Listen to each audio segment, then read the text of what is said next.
Təsəvvür et ki, hər gün maşınına vurduğun o neft var ha, iqtisadiyyatları ayaqda saxlayan o qara qızıl. Yəni, təsəvvür et ki, o əslində sadəcə qədim bir qazıntı yanacağı deyil. Aha. O, yer kürəsinin termal zirhidir. Yəni, planetin immun sisteminin həyati bir parçasıdır. Və biz onu yandırmaqla sözün əsl mənasında evimiz olan bu planetin qoruyucu dərisini soyuruq. Nə düşünərdin? Vav, bu doğrudan da yəni bizim planetlə, ümumiyyətlə təbiətlə olan münasibətimizi tamamilə alt-üst edən bir yanaşmadır. Sən neftə sadəcə iqtisadi bir resurs kimi yox, yerin, belə deyək, anatomik bir orqanı kimi baxmağa başlayırsan. Elədir. Sanki canlı bir orqanizmin fəaliyyətinə birbaşa müdaxilə edirik. Məhz belədir. Bax, əgər sən də bəzən bu xaosun, yəni gündəlik həyatın arxasında gizli bir arxitektura axtarırsansa, Aha. fərqli bir təlimat kitabçası olduğunu düşünürsənsə, deməli, bugünkü dərin təhlilimiz tam sənin üçündür. Biz bugün Vahid Rızayevin 1999-cu ildə Bakıda çap olunmuş və sonraki illərdə də əlavələr edilmiş Yaranış adlı kitabına müraciət edirik. Çox maraqlı bir mənbədir. Həqiqətən, bu sadəcə ezoterik bir mətin deyil yəni.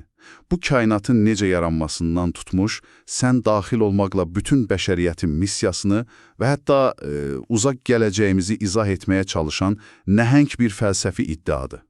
Bəli, çox geniş miqyaslıdır. Yaxşı, gəlin bunu bir qədər aydınlaşdıraq. Mətndə hər şeyin mərkəzində dayanan bir işıq anlayışı var. Yaradılış bizim öyrəşdiyimiz o kortebi böyük partlayış, yəni Big Bang kimi təsvir edilmir. Düzdür, bu çox vacib bir fərqdir əslində. Müasir astrofizika kainatın yaranmasını təsadüfi xaotik bir partlayış kimi görür. Maddənin genişlənməsi filan. Ay sağ ol. Amma Yaranış kitabı bunu şuurlu, riyazi dəqiqliklə hesablanmış bir işıq paylanması aktı kimi təqdim edir. Böyük yaradan zülmətə işıq saçır və məkanlar yaranır. Aha. Mənbə qeyd edir ki, bu yaranış prosesi 6 müddətə baş verib. Və ən maraqlısı da odur ki, Nədir ən maraqlısı? 7-ci müddət heç də klassik dinlərdəki kimi bir istirahət və ya sonluq deyil. Aha. O bir sükut, bir əvvəl kimi xarakterizə olunur. Yəni hər şey bitmir. Əksinə, potensialın cəmləndiyi o sükut anından hər şey yenidən başlayır. Çox dərin fikirdir. Bu konsepsiyada məni ən çox düşündürən detallardan biri də kainatın forması ilə bağlı deyilənlər oldu. Hansı hissəni deyirsən? Mətin israrla vurğulayır ki, kainat və hərəkət orbitləri tam dairəvi deyil. Aha, oval məsələsi. Bəli. O, oval, yəni elips formasındadır və hər şey böyük bir vəhdət, kosmik bir ahəng içində hərəkət edir. Mən düşünürəm ki, bu sadəcə, yəni həndəsi bir təsvir deyil də. Yox, qətiyyən. Ovalın bir mərkəzi və yönəldiyi bir istiqamət olur axı. Amma mənim üçün hələ də dumanlı qalan bir məsələ var burada. Nədir o? Bu bəhs edilən işıq, fiziki bir fotondur, yoxsa tamamilə mənəvi, belə deyək, abstrakt bir enerji. Çünki kitab iddia edir ki, hər bir planetin, ulduzun, eləcə də insanın mərkəzində bu işıqdan bir pay var. Hə, bax bu çox gözəl sualdır. Kainatın oval olması ilə bağlı dediyinə tam qatılıram əvvəlcə. Dairə statik bir mükəmməlliyi, qapalı bir sistemi ifadə edir, oval isə inkişafı, hərəkəti göstərir. Aha. Bir mənşədən çıxıb yenidən başqa bir fokus nöqtəsinə doğru təkamül edən səyahəti. Sualına gəldikdə isə mətnin fəlsəfəsində ən böyük sıçrayış elə budur. Yəni? O fiziki və mənəvi dünyanı bir-birindən ayırmır. Biz əsrlər boyu elmlə, dini, maddə ilə ruhu ayırmışıq da, elə deyil. Hə, həmişə iki fərqli qütb kimi baxmışıq. Amma Yaranış deyir ki, o işıq həm günəş sistemini bir yerdə saxlayan gravitasiya qüvvəsidir, fotondur, həm də sənin sinəndəki, qəlbindəki o pak, şuurlu enerjidir. Wow. Yəni, kainatdakı makro mexanizmlə sənin daxilindəki mikro mexanizm eyni, necə deyərlər, proqram təminatı ilə işləyir. Deməli, mən gökyüzünə baxanda oradakı ulduzla eyni mərkəzi nüvəni paylaşdığımı anlamalıyam. Tamamilə. Çox dərindir. Yaxşı, kosmik işıqdan və fəzanın memarlığından bəhs etdik. Bəs bizim planetimiz olan yer və bəşəriyyət necə formalaşdı? Mətin ağ geyimlilər adlanan ilk müqəddəslərin 40 müddətə yer məkanına göndərilməsindən bəhs edir. Aha. Burada açıq deyəcəyim, mənim ağlıma dərhal Adəm və Həvvanın cənnətdən qovulması hekayəsi gəldi. Yəni, kainatın o pak işığından qopub, maddi sərt bir dünyaya düşmək. Bir növ sürgün kimi. Ay sağ ol. Bu, ilk baxışdan kosmik bir sürgünə, bir növ cəzaya bənzəyir. Elə deyilmi? Bax, mən əslində bu hissəni oxuyanda tamamilə fərqli bir nəticəyə gəldim. Həqiqətən, niyə? Çünki klassik teologiyada sən dediyin kimi bir mənalı şəkildə ilk günah və cəza motivi var. İnsan xəta edir və əzaba məhkum olunur. Amma yaranış kitabında mən heç bir qovulma və ya sürgün görmədim. Bəs nədir o 40 müddətlik göndəriş? Mətn bunu cəza kimi deyil, inkişaf və təkamül missiyası kimi qələma verir. Təsəvvür et ki, onlar sürgün olunmuş günahkarlar deyil, kosmik bir stansiyadan çətin bir planetə göndərilmiş elit astronavtlardır.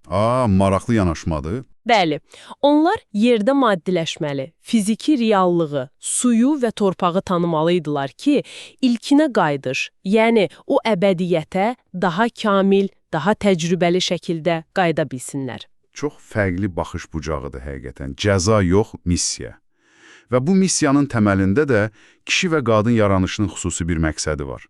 Kitaba görə kişilər işıq təmsilçisi, qadınlar isə ahəng təmsilçisidir. Düzdür. Burada mənə toxunan məqam odur ki, heç bir iyerarxiya, üstünlük yoxdur. İşıq mütləq enerjidir, amma ahəng onu formaya salır, istiqamətləndirir və onu kainatın rəqsinə çevirir. Çox poetik təsvirdir. Onlar eyni bir kosmik vəhdətin ayrılmaz iki tərəfidir. Və təbii ki, bu maddələşmə prosesində yerin geoloji olaraq necə formalaşması təsvir edilir. Məhz burada o ilk başda verdiyim suala gəlib çıxırıq. Neft məsələsinə. Bəli, suyun istidən ayrılması və yerin qatlarında o bəhs etdiyin termal zirhin yaranması. Bax, o məqam həqiqətən də mətnin ən heyrətamiz yerlərindən biridir. Biz bugün nefti qara qızıl adlandırırıq, onu uğrunda müharibələr apardığımız bir yanacaq kimi görürük. Təəssüf ki, hə. Amma kitabın təsvirinə görə qatların formalaşması zamanı duru, yəni neft, və hava, yəni təbii qaz, planetin mühafizə edici örtüyü kimi yaranıb. Onlar planetin gil qatında formalaşaraq daxili istiliyin, o maqmatik qızmanın tənzimləyicisidir. Yəni neft çıxarıb yandırmaq sadəcə havanı çəkləndirmək deyil. Bəs nədir? Eyni zamanda planetin termostatsız, qoruyucu dərisiz qalması deməkdir. Dəhşət. Bax bu, hər şeyi dəyişir. Bu sadəcə karbon emissiyası problemi deyil. Bu bir orqanizmin anatomiyasını pozmaqdır. Tam olaraq belədir. Və əgər biz planetə belə zərər vururuqsa, təbii olaraq böyük bir sual yaranır. Bizi dinləyən hər kəsin ağlına bu gələ bilər. Əgər bizim hər birimizin mərkəzində o kosmik işıq varsa və missiyamız paklıqdırsa, niyə dünyada bu qədər qırğınlar, ədalətsizliklər, fəlakətlər var? Bumerang məsələsi? Bəli. Mətn bunu qara varlıq konsepsiyası ilə izah edir. Və bu qara varlıq hansısa buynuzlu, kənardan gəlib bizi zorla idarə edən mifik bir şeytan deyil. Tamamilə düzgün tutmusan o məqamı. Qara varlıq parazit kimidir. O, kainatın hüdudlarında dolaşır. Amma avtonom bir hakimiyyəti sənə zorla nəsə etdirmək gücü yoxdur. Bəs necə təsir edir bizə? O, yalnız sən, bəli, söhbət fərddən, insandan gedir, öz işığını azaldanda sənə nüfuz edə bilir. Cahillik, paxıllıq, iftira və tamahkarlıq o varlığı qidalandıran və reallığa çəkən qapılardır. Yəni biz özümüz onu dəvət edirik. Bəli, mətn deyir ki, dağıdıcılıq ancaq insanların öz daxili işıqlarını söndürməsi nəticəsində baş verir. Təsəvvür et ki, yəni sən sükan arxasındasan, tıxacda qalmısan və qarşındakı sürücüyə dəlicəsinə əsəbləşirsən, ona nifrət püskürürsən. Aha, hamımızın başına gəlir. Bu mətnə görə sən sadəcə pis bir gün keçirmisən. Sən o an aktiv şəkildə kosmik bir qaranlıq enerjini qidalandırırsan və ətrafına yayırsan. Və məncə bu təbii fəlakətləri də necə izah etdiklərinin açarıdır.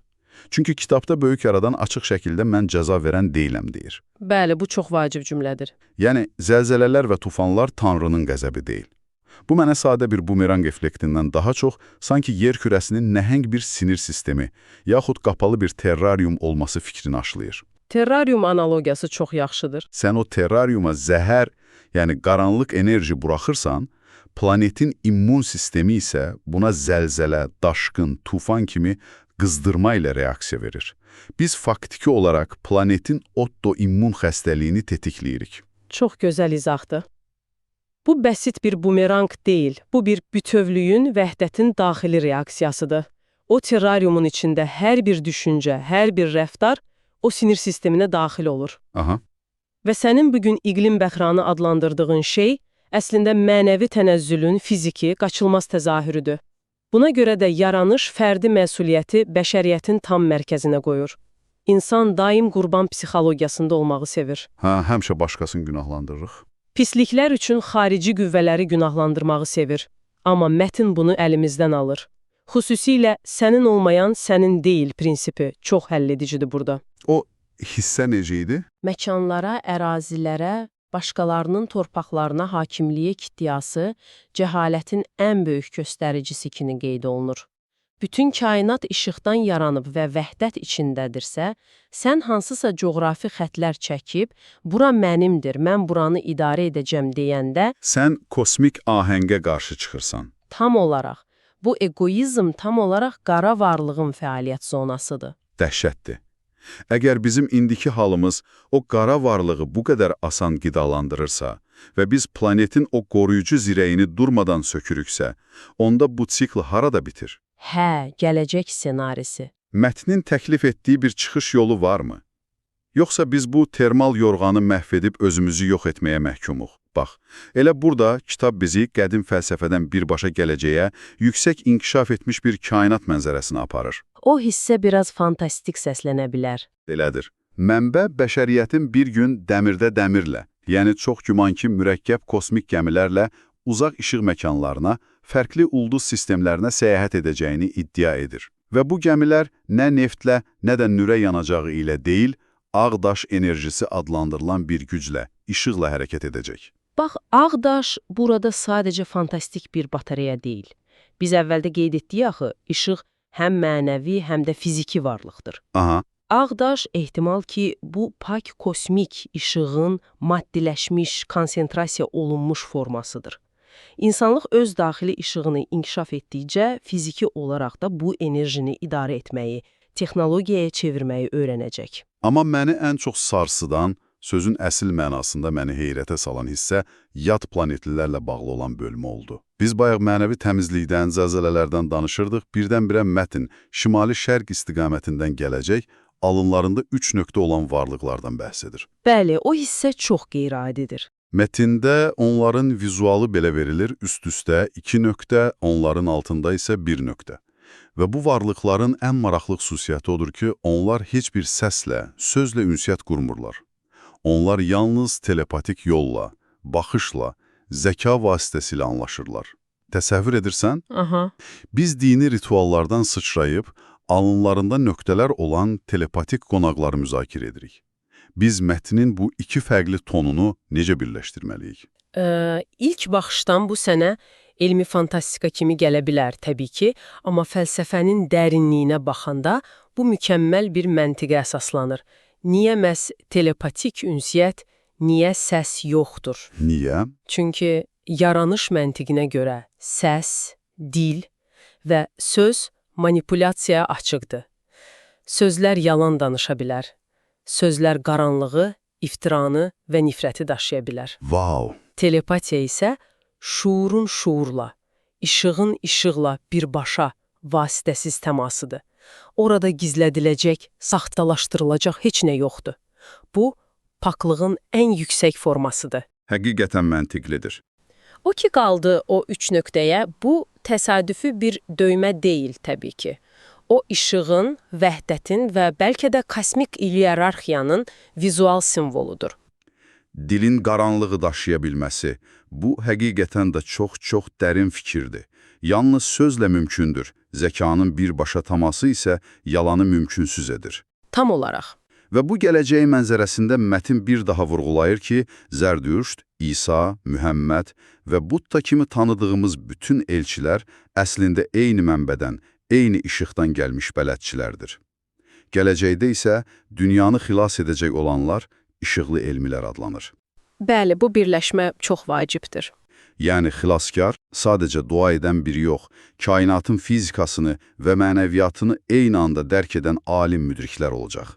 Dəqiqliklə belədir. Mətn elm və mənəviyyatın vəhdətini tələb edir.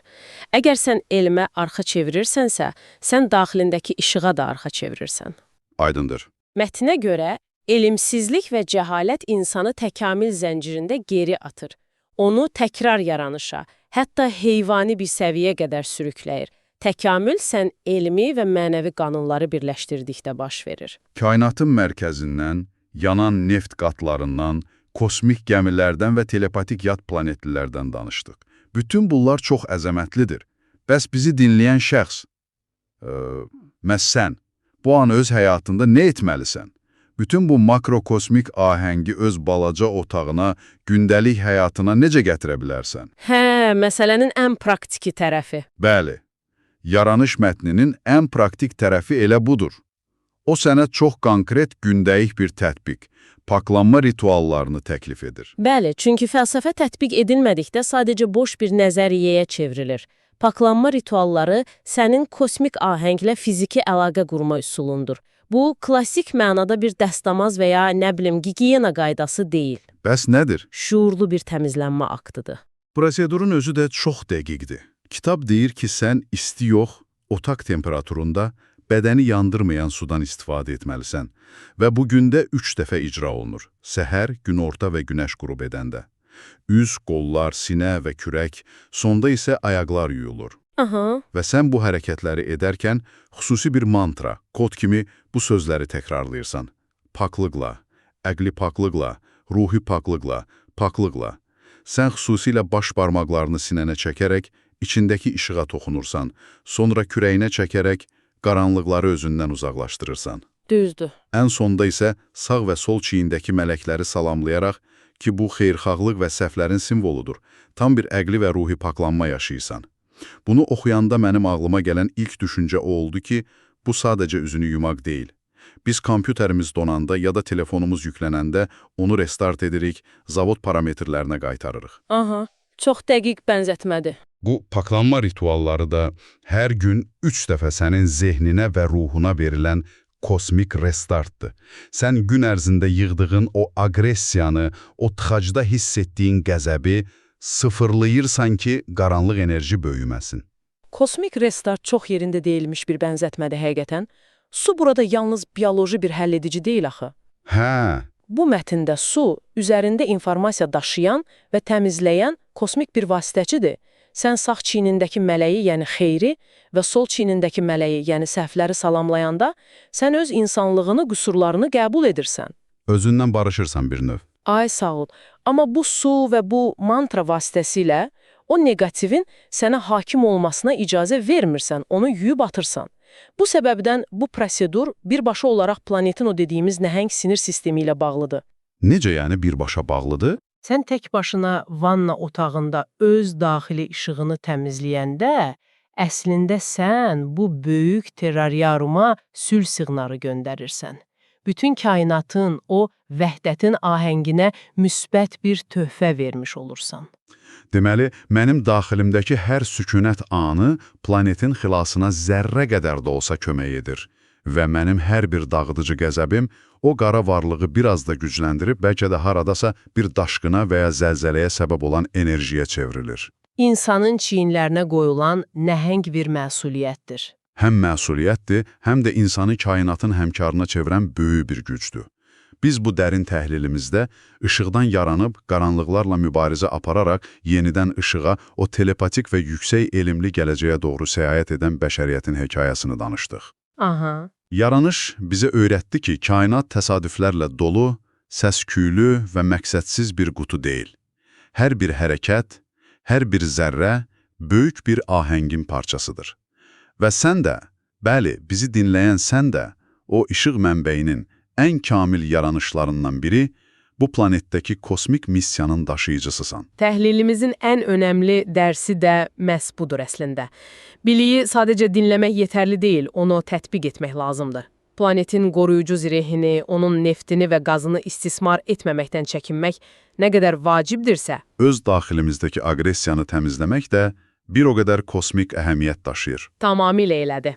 Bütün bu fəlsəfi, geoloji və fantastik reallıqları birləşdirərək bu söhbəti yekunlaşdırarkən, səni məhz indi bu saniyə bir sualla baş-başa buraxmaq istəyirəm. Aha. Əgər doğrudan da sənin içindəki hər bir duyğu, beynindən keçən hər bir düşüncə, yer kürəsinin o nəhəng sinir sisteminə birbaşa siqnal göndərirsə, məhz bu dəqiqə ağlından keçən düşüncənin rəngi, tezliyi nədir? Sən hazırda ətrafına o daxilindəki işığımı yayırsan, yoxsa o cəhalətin qaranlığını toplayaraq kosmik ahəngi pozursan? Bəlkə də bəşəriyyətin üzləşəcəyi növbəti fəlakətin qarşısını alan və ya gələcək kosmik dalğanın gətirəcəyi sülhü yaradan elə sənin məhz bu anki düşüncəndir. Daxilindəki o işıq nüvəsini həmişə pak tutmağın və kainatın sirlərini fərqindəliklə kəşf etməyə davam etməyin arzusuyla bu qeyri-adi əsər ətrafındakı söhbətimizi yekunlaşdırırıq. Təşəkkür edirik ki, bu dərin düşüncə səyahətində bizimlə oldun. İşığın bol olsun.